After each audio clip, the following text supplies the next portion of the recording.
चलिए आज हम लोग इस वीडियो में अर्थशास्त्र के बारे में, पंचवर्षीय योजना के बारे में, इस सब के बारे में जानते हैं। तो सबसे पहले जानते हैं कि अर्थशास्त्र क्या होता है। इकोनॉमिक्स ये एक सब्जेक्ट का नाम है।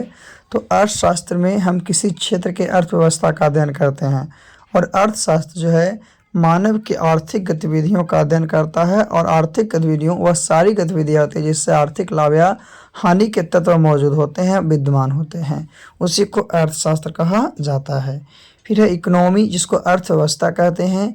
अगर किसी देश की समस्त आर्थिक क्रियाओं का अध्ययन, अगर कोई देश है उसकी समस्त आर्थिक क्रियाओं का अध्ययन करें, उसी को अर्थव्यवस्था कहते हैं। और अर्थव्यवस्था एक अधूरा शब्द है ना। जब तक इसे किसी देश के साथ न जोड़ा जाए तो ये क्या है, अधूरा है ना। जैसे इंडिया इकोनॉमी, यूएसए इकोनॉमी, यानी इकोनॉमी खाली रहेगा तो अधूरा है, लेकिन कोई देश के साथ जुट गया तो ये पूरा हो गया। चलिए आगे चलते हैं। तो जो इकोनॉमिक्स है दो प्रकार के हैं, एक है माइक्रो इकोनॉमिक्स, एक है मैक्रो इकोनॉमिक्स, यानी कि सूक्ष्म अर्थशास्त्र और समष्टि अर्थशास्त्र। तो सूक्ष्म अर्थशास्त्र कहने का मतलब माइक्रो इकोनॉमिक्स में हम किसी छोटे क्षेत्र की व्यवस्था के बारे में अध्ययन करते हैं, जैसे कंपनी, परिवार। वही मैक्रो इकोनॉमिक्स है, उसमें हम किसी बड़े क्षेत्र या अर्थव्यवस्था का अध्ययन करते हैं, जैसे राज्य हो गया, देश हो गया।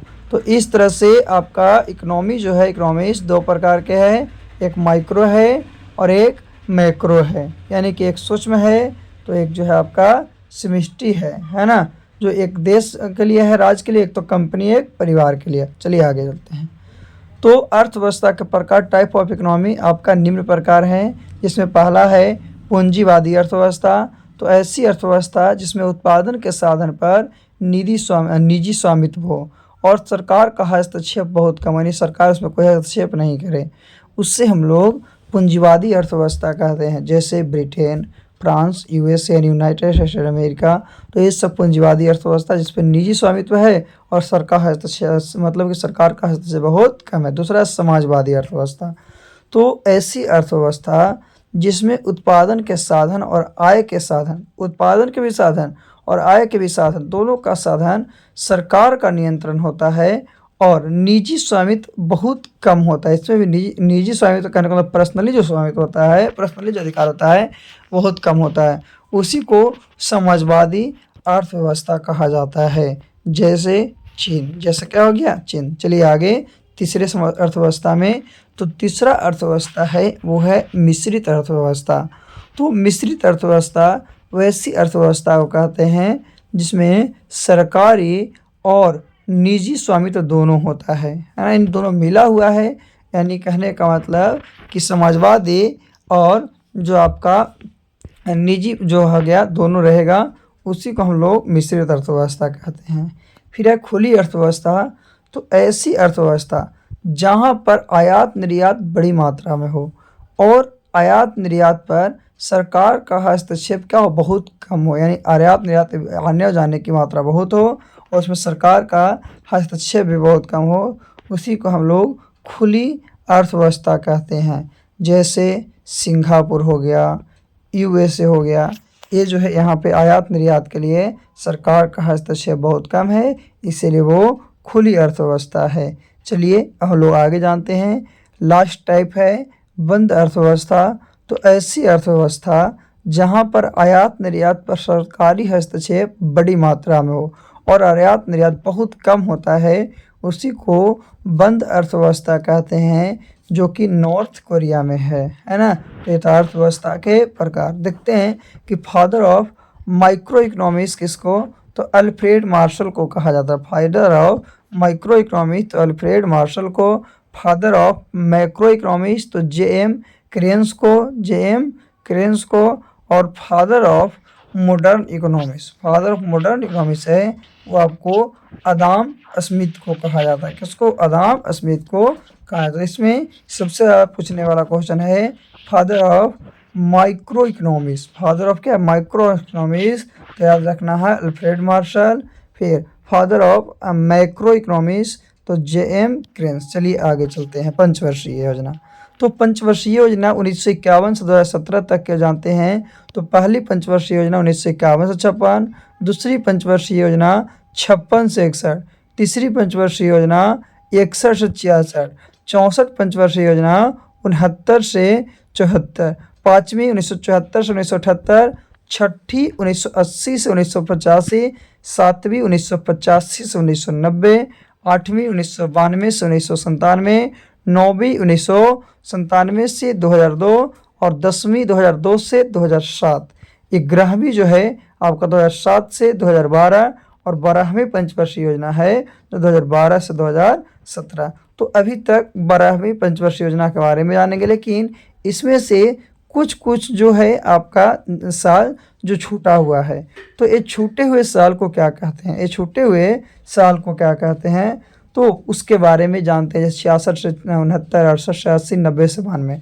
तो ये योजना अवकाश है। क्या योजना अवकाश है? क्योंकि पहला योजना अवकाश कितना 1966 से 1969 हुआ, दूसरा 1978 से 1980 हुआ और तीसरा 1990 से 1992। तो चलिए सबके बारे में डिटेल जानते हैं। सबसे पहले योजना आयोग। तो योजना आयोग का गठन 15 मार्च 1950 ईस्वी को भारत के प्रधानमंत्री ही इसका अध्यक्ष होते हैं। योजना आयोग है वो कितना 15 मार्च 1950 ईस्वी को, और इसका अध्यक्ष जो होते हैं भारत के मतलब भारत के प्रधानमंत्री इसके अध्यक्ष होते हैं। और पहले अध्यक्ष जो थे आपका पंडित जवाहरलाल नेहरू, और इसका उपाध्यक्ष जो है गुलजारी लाल नंदा पहले, है ना। फिर है राष्ट्रीय विकास परिषद, जो कि 6 अगस्त 1952 को गठित किया गया था, जिसका मुख्य उद्देश्य क्या था कि इसके द्वारा योजना आयोग की लागू की जाए और पंचवर्षीय जो योजना है वो ठीक तरह से संचालित कराया जाए, ठीक तरह से उसे संचालित कराया जाए। तो उसे हम लोग राष्ट्रीय विकास परिषद के अंतर्गत रखें। तो याद रखना है कि योजना आयोग का गठन 15 मार्च 1950 को, और राष्ट्रीय विकास परिषद है उसका गठन जो है आपका 6 अगस्त 1952 को किया गया। चलिए हम लोग पहले प्रथम अध्यक्ष जानते हैं, यानी पहली पंचवर्षीय योजना। तो पहली पंचवर्षीय योजना चालू 1951 में हुई थी और समाप्त 56 में हुई थी। इसका मॉडल क्या था? तो हेरोल्ड डोमर मॉडल, जो पंचवर्षीय योजना थी पहली पंचवर्षीय योजना, उसका मॉडल हेरोल्ड डोमर मॉडल था। इसका उद्देश्य क्या था? तो कृषि को डेवलप करना, कृषि विकास, है ना। इसका प्रमुख कार्य क्या था? तो ये जो योजना था इस काल के दौरान कई बड़ी सिंचाई परियोजना शुरू की गई थी, सिंचाई परियोजना शुरू की गई थी, जैसे भाखड़ा नांगल परियोजना, दामोदर घाटी परियोजना, यानी ब्यास परियोजना आदि। तो ये सब पहली पंचवर्षीय योजना 1951 से 56 के बीच हुई थी, जिसका उद्देश्य ही था मुख्य रूप से कृषि डेवलपमेंट, एग्रीकल्चर डेवलपमेंट, यानी कृषि का विकास। और इसी योजना के अंतर्गत भाखड़ा नांगल परियोजना, दामोदर नदी घाटी परियोजना, ब्यास परियोजना आदि आते हैं। चलिए पंचवर्षीय योजना के बाद दूसरी पंचवर्षीय योजना के बारे में जानते हैं। तो दूसरी पंचवर्षीय योजना जो है आपका 1956 से 1961 के बीच हुआ था, और इसका मॉडल था पीसी महालनोबिस मॉडल, और इसका उद्देश्य था औद्योगिक विकास, यानी कि उद्योग धंधे का विकास। जो सेकेंडरी आपका क्षेत्र था, एरिया था, उसमें इसका प्रमुख काम क्या था? तो इसमें जो प्रमुख काम कर था महत्वपूर्ण उद्योग जैसे दुर्गापुर, भिलाई, राउरकेला के इस्पात कारखाने को स्थापित करना। यानी दूसरा पंचवर्षीय योजना औद्योगिक विकास के लिए, जिसमें उद्योग को डेवलप करने का दिया गया था, जिसमें बताएं कि दुर्गापुर हो गया उद्योग वाला, भिलाई हो गया, राउरकेला हो गया, ये सब इस्पात के कारखाने स्थापित किए गए। किसमें? दूसरी पंचवर्षीय योजना में 1956 से 61 के बीच में, और पहला 1951 से 1956 था, दूसरा 1956 से 1961 है। चलिए तीसरे पंचवर्षीय योजना के बारे में। तो तीसरे पंचवर्षीय योजना जो है आपका 1961 से 1966 के बीच हुआ। तीसरी पंचवर्षीय योजना 61 से 66। इसका उद्देश्य क्या था? तो आत्मनिर्भरता, यानी अपने आप पर निर्भर, और कृषि एवं उद्योग का विकास, कृषि का ही विकास और उद्योग का ही विकास। और इसका प्रमुख कार्य था क्या? कि सोवियत संघ के सहयोग से झारखंड में बोकारो आयरन एवं स्टील इंडस्ट्री की स्थापना करना, है ना, ये उसका किया गया था। तो बोकारो आयरन स्टील जो इंडस्ट्री उसकी स्थापना करना, और हरित क्रांति की शुरुआत हुई थी किसमें? तीसरी पंचवर्षीय योजना में। और ये सबसे असफल योजना था 1962 भारत चीन युद्ध, 65 भारत पाकिस्तान युद्ध, 1966 सूखा, 1966 क्या था, सूखा। ये सबसे असफल योजना था जो कि 62, 65 और 66 में हुआ था। चलिए अवकाश, इसका अवकाश हुआ था। तो योजना अवकाश पहला 1966 से 1969 के बीच हुआ था, जो कि तीसरी पंचवर्षीय योजना के विफल होने के कारण, जो तीसरा पंचवर्षीय योजना था वो सफल नहीं हुआ था, उसके कारण हुआ था, तो इसे रोक दिया गया था। और 3 वर्षों की अवधि के लिए वार्षिक योजना चलाई गई थी, यानी ये योजना को रोककर वार्षिक योजना चलाया गया था, साल साल का योजना चलाया गया था। कब? जब तीसरा आपका पंचवर्षीय योजना सफल नहीं हुआ था तब। चलिए चौथे पंचवर्षीय योजना के बारे में जानते हैं। तो चौथी पंचवर्षीय योजना जो है 1969 से 1974 के बीच चला था, 1969 से 1974 के बीच चला था। इसका उद्देश्य क्या था? तो इसका जो उद्देश्य था वो था कृषि के साथ आत्मनिर्भरता, कृषि के साथ आत्मनिर्भरता, कृषि तथा सिंचाई पर महत्व, कृषि तथा सिंचाई पर महत्व, ये चौथी पंचवर्षीय योजना का जो था आपका उद्देश्य था। और इस योजना में भारत में कृषि वृद्धि दर सर्वाधिक बढ़ी। जब एक चौथी पंचवर्षीय योजना 1969 से 74 तक चला तो इसमें कृषि वृद्धि की सबसे ज़्यादा रही। इसका प्रमुख कार्य क्या था? तो 14 बैंकों का राष्ट्रीयकरण हुआ। यह जो चौथी पंचवर्षीय योजना था उसमें 14 बैंकों का राष्ट्रीयकरण हुआ और इसरो की स्थापना की गई थी। ISRO जो है ना आपका इसरो वैज्ञानिक का केंद्र, उसकी स्थापना की गई थी चौथी पंचवर्षीय योजना में। चलिए चौथी पंचवर्षीय योजना के बाद हम लोग पंचवी पंचवर्षीय योजना में चलते हैं। तो पंचवी पंचवर्षीय योजना है जो 1974 से 1978 के बीच चला। पंचवी पंचवर्षीय योजना 1974 से 1978 के बीच चला और इसका उद्देश्य था गरीबी उन्मूलन, आत्मनिर्भरता पर बल, गरीबी को हटाना, गरीबी को हटाना और अपने आप पर निर्भर होना, इसका बल था। और यानी कि इसका मुख्य कार्य क्या हो गया?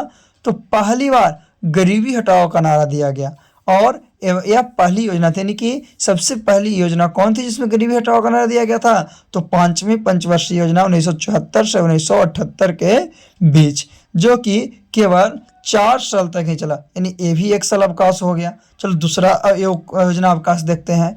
तो दूसरा योजना अवकाश जो है आपका मोरारजी देसाई के नेतृत्व में, किसमें? मोरारजी देसाई के नेतृत्व में होने वाली जो योजना थी, पंचवर्षीय योजना को बंद करके वार्षिक योजना चलाई गई थी। यानी ये 5 साल का था लेकिन 4 साल तक चला, तो साल भर तो बच गया ना। तो साल भर जो बचा वही मोरारजी देसाई ने के नेतृत्व में सरकार क्या कि पंचवर्षीय योजना को बंद किया और 1 वर्षों की योजना चलाई। तो यह था दूसरा योजना अवकाश। आगे चलते हैं छठी पंचवर्षीय योजना।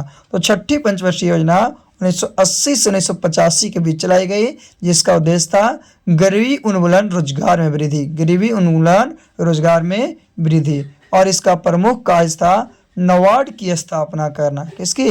नाबार्ड की स्थापना करना। तो नाबार्ड की स्थापना करना छठी पंचवर्षीय योजना 1980 से 85 के बीच आती है। चलिए छठी पंचवर्षीय योजना के बाद हम लोग आगे चलते हैं सातवीं पंचवर्षीय योजना, जो कि 1985 से 90 के बीच हुआ, 1985 से 90 के बीच हुआ था। और इसका उद्देश्य था रोजगार, शिक्षा तथा जन स्वास्थ्य का विकास, रोजगार, शिक्षा तथा जन स्वास्थ्य का विकास।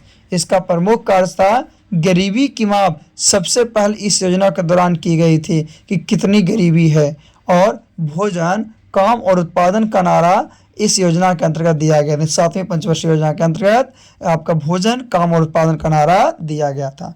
तीसरी योजना अवकाश में 1990 से 92 के दौरान वही भारत आर्थिक संकट से जुड़ रहा था और इसी के कारण से यह योजना चलाई गई है ना। तो याद रखना है कि सातवीं पंचवर्षीय योजना 85 से 90 के बीच, इसमें गरीबी की माप की पहली दौरान की गई थी और इसमें भोजन, काम और उत्पादन तीनों का नारा दिया गया था। चलिए सातवीं के बाद आगे आठवीं पंचवर्षीय योजना।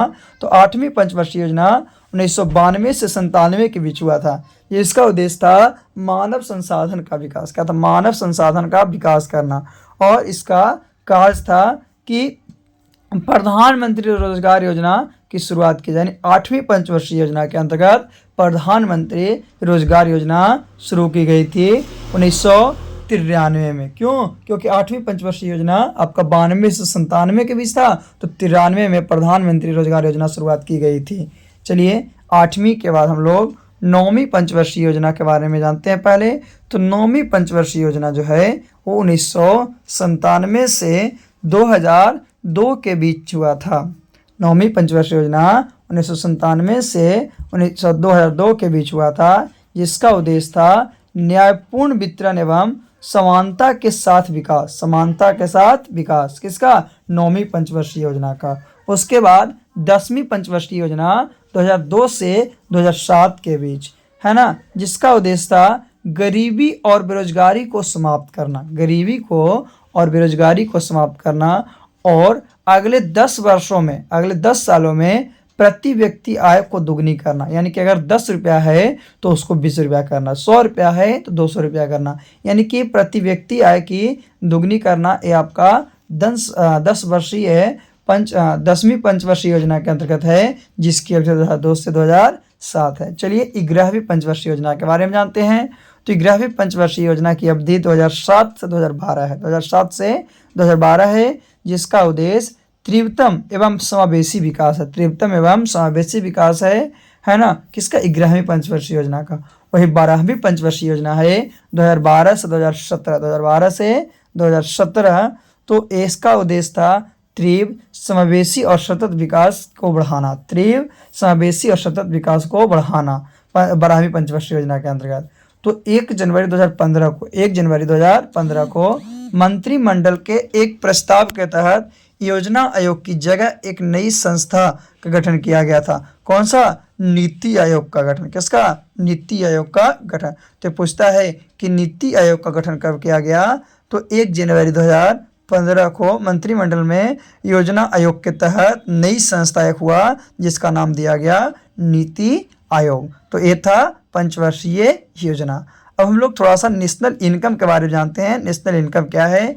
तो किसी भी अर्थव्यवस्था में एक वर्ष के दौरान उत्पादित अंतिम वस्तुओं एवं सेवाओं का मौद्रिक मूल्य है, उसी को राष्ट्रीय आय कहते हैं। अंतिम वस्तु एवं सेवाओं के मौद्रिक मूल्य को राष्ट्रीय आय कहा जाता है।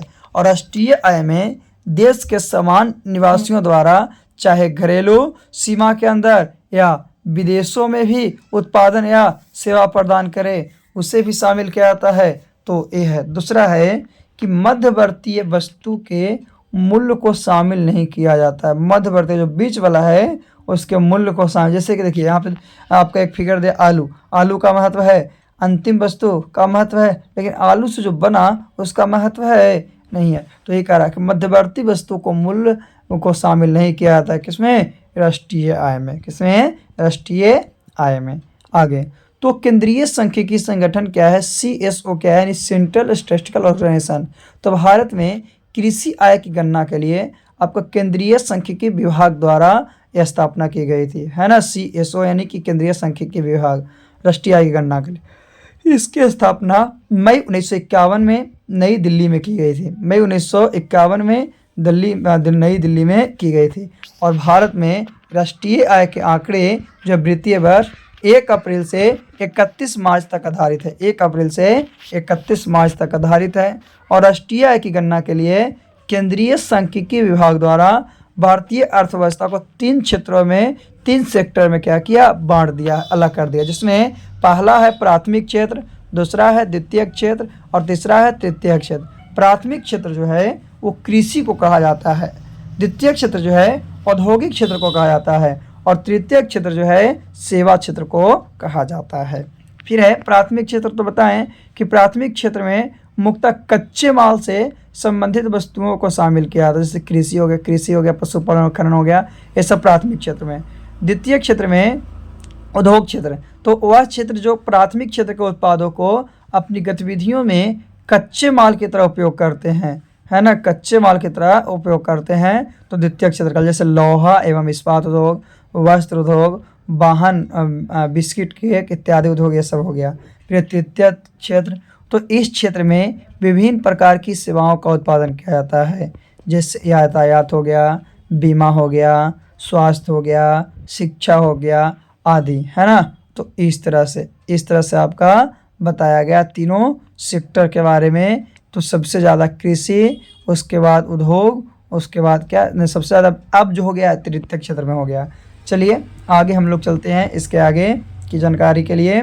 तो राष्ट्रीय आय की गणना जो था दो चीज़ों पर, एक चालू कीमतों पर और एक स्थिर कीमतों पर, यानी एक करंट प्राइस पर और एक फिक्स प्राइस पर। तो इसका ये आधार वर्ष क्या था, तो 17-18 में, कितना 17-18 में, और पिछला आधार वर्ष था 2011-2012 में। ये था राष्ट्रीय आय की गणना का आधार वर्ष। तो प्रति व्यक्ति आय किसको कहते हैं, तो जितना नेशनल इनकम है उसके देश की कुल जनसंख्या से अगर भाग देते हैं तो प्रति व्यक्ति आय निकलता है। इसलिए प्रति व्यक्ति आय बराबर राष्ट्रीय आय बटा कुल जनसंख्या होता है।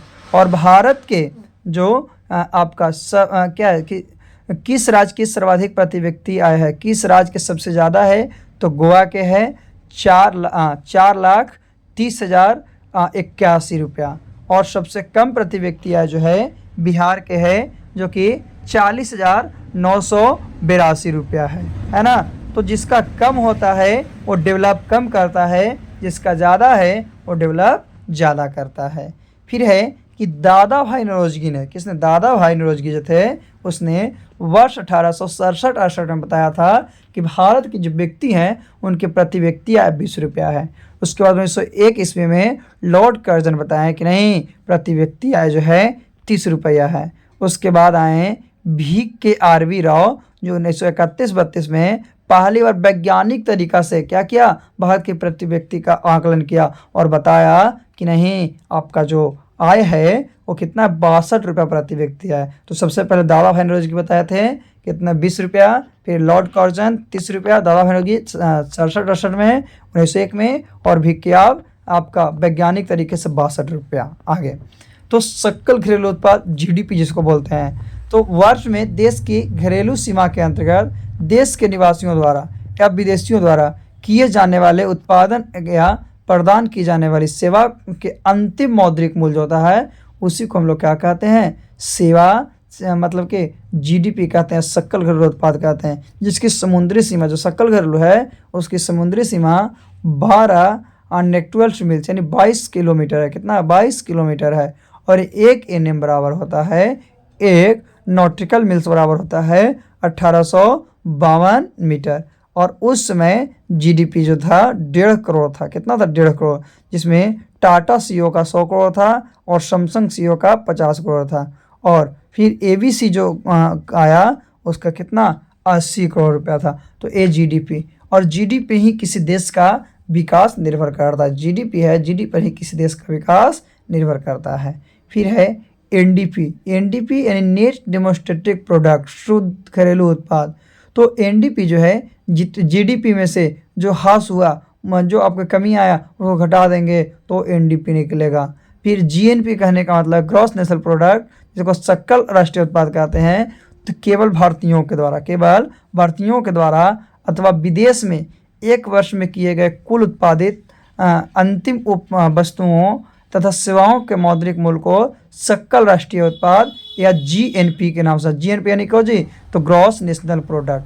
तो GNP बराबर क्या होता है कि GDP plus X minus M। X कहने का मतलब क्या है कि भारतीयों द्वारा उत्पादित मूल्य, और M कहने का मतलब है कि विदेशियों द्वारा उत्पादित मूल्य। तो ये GNP 150 था, 150 में 80 को जोड़ें और 50 को घटाएं तो टोटल कितना आ गया, 180 करोड़ आ गया। यानी कि विदेश को हम लोग देखें और अपने देश को देखें तो दोनों को हम लोग क्या किए, विदेश मतलब कि दोनों देश वाला को जोड़ के उसको घटा दिए। फिर NNP क्या है, शुद्ध राष्ट्रीय उत्पाद। तो NNP बराबर है कि GNP माइनस डिप्रेशन जो खर्च हुआ हो। तो GDP जो है आपका GDP जो है डिप्रेशन से NDP का, और GNP जो है डिप्रेशन से आपका NNP का। तो ये आज के वीडियो में हम लोग 3 टॉपिक को बारे में जाने, पंचवर्षीय योजना, फिर है राष्ट्रीय आय, और उसके बाद हम लोग अर्थव्यवस्था के बारे में जाने। तो आज के लिए इतना ही काफ़ी।